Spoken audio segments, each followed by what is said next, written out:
Alright, buckle up, Patriots fans, because what you're about to read might just change the entire trajectory of this franchise. Or it might be the biggest smokescreen since the last time someone said Tom Brady's retiring for real. Let's dive into the A.J. Brown to New England saga that has the NFL world losing its collective mind. Look, let's just say it out loud. Everybody knows this trade is happening.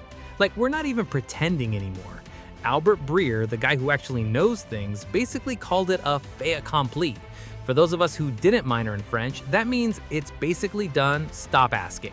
Sportsbooks already have Brown in a New England uniform. Fantasy sites slap NE next to his name like it's engraved in stone. So why are we still talking about it? Because the how is way juicier than the if. Here's the kicker. June 1st isn't just another date on the calendar, it's the magic switch that flips A.J. Brown's contract guarantees from ouch to manageable for the Eagles. Before that date, Philadelphia eats a massive dead cap hit. After, they can spread the pain over 2 years like a sensible adult budgeting for a surprise car repair. That's not just logistics, that's leverage. And Howie Roseman, dude plays 4D chess while the rest of us are still figuring out checkers. But let's be real for a second. If this deal is so inevitable, why isn't it done? Because NFL trades aren't like Amazon Prime. There's no one-click buy for all pro wide receivers. The Eagles reportedly want a 2027 first-round pick. The Patriots? They're whispering about 2028.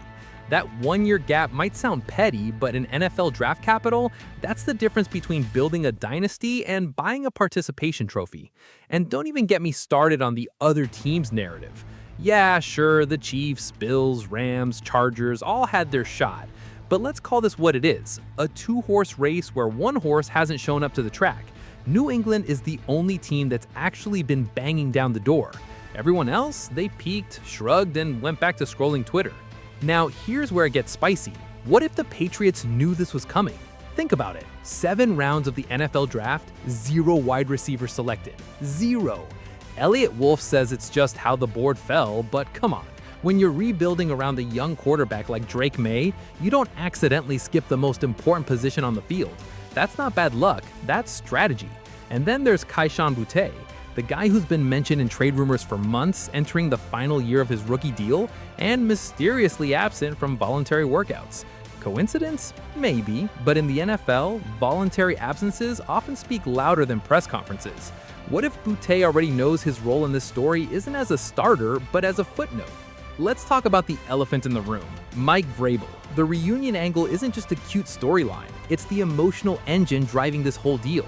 Brown thrived under Vrabel in Tennessee. They've got history, trust, chemistry.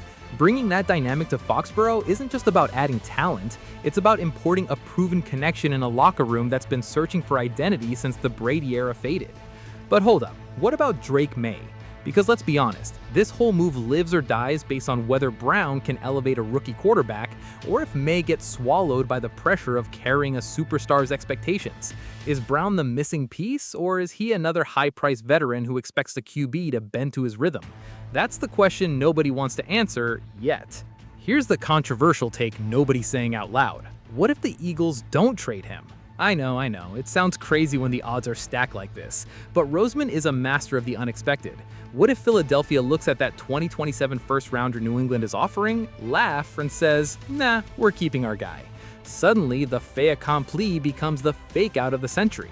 And let's not forget the human element. A.J. Brown isn't a chess piece. He's a 28-year-old superstar with opinions, preferences, and a career clock ticking. Does he want to leave Philadelphia? Does he want to restart in New England's notoriously demanding culture? Rumors say he's frustrated, but frustration doesn't always equal departure. Sometimes it just means you want your team to get better around you.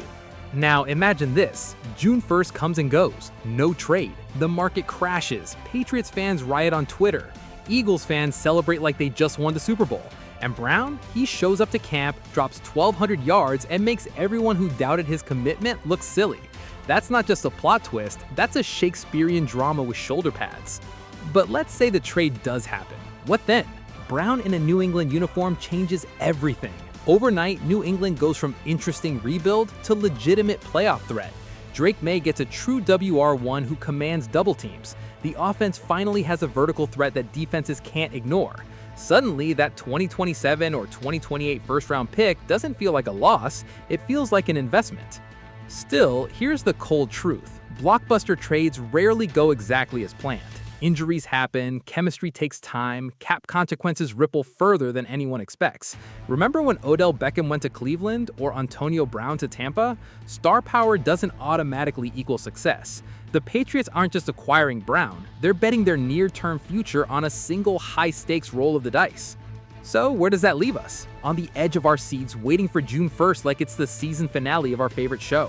Will the Patriots finally land their superstar receiver? Will the Eagles pull a last-minute reversal? Or will some mystery team swoop in with an offer nobody saw coming? One thing's for sure, in the NFL, the only certainty is uncertainty. And right now, that's the most exciting part of all.